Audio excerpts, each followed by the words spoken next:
Many people will tell you Christmas gifts are for the kids, but in this video, we're going to talk about gift giving for children and how some of those gifts can really get the adults going. Hi, I'm Bonita. If you're new to the channel, I'm doing Vlogmas this December 1st through 24th. I hope you will enjoy the holiday content, some traditions, some memories, and some recipes.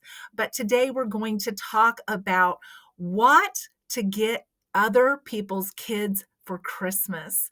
Now, when my kids were young, my sister-in-law, who was also my best friend before she married my brother, we used to talk about what you got each other's kids and how some of those gifts might mean war.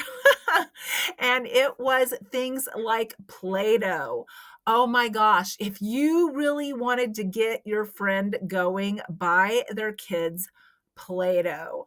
Such a fun thing to do, but such a big mess. The mixing of the colors, the Play-Doh stuck on the floor or in the carpet or on the table, and how they always wanted to play with the Play-Doh. And you would say, not today, but was any day a Play-Doh day? You really didn't want to say today, and you didn't even want to say tomorrow. Play-Doh was one of those things that you would get the look. If you gave it to your friend's kids and they unwrapped it, there would be looks across the room like, how could you do this to me?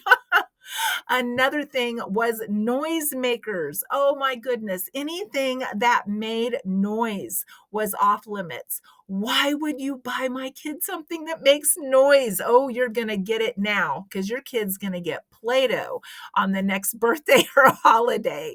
So those were a couple of things when my kids were growing up that we just had this silent knowledge between us that if you got that for my kid, paybacks were coming. Let me know if you experienced anything like this raising your kids, and if you had any items like that that were totally off limits. Now, when I grew up, there wasn't a lot of like giving and angel trees and food banks and things like that in our area. There just wasn't.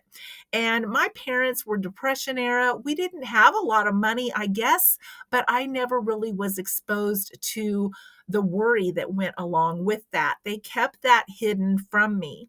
But I knew at Christmas that I would get a lot of the same things: pajamas, a new doll, new underwear, new socks. It was always pretty much the same, but that was okay. I was happy with that because I didn't get things during the year. You got things twice a year on your birthday and Christmas, and that was it.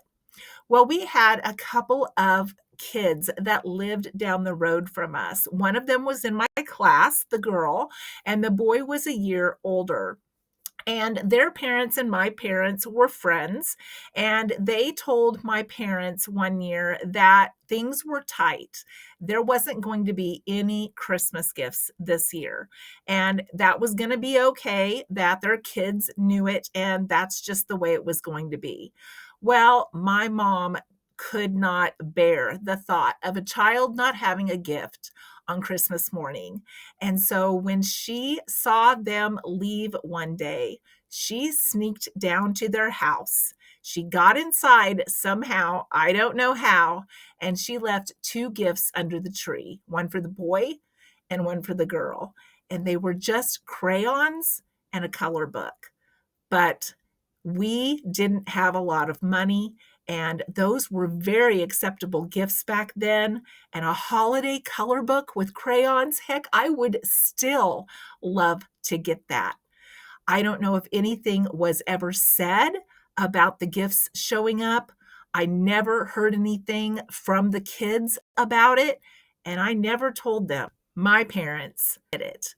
So let me know, do you have a Christmas story that is close to your heart? Because this is one that is close to mine, and I just wanted to share it with you today.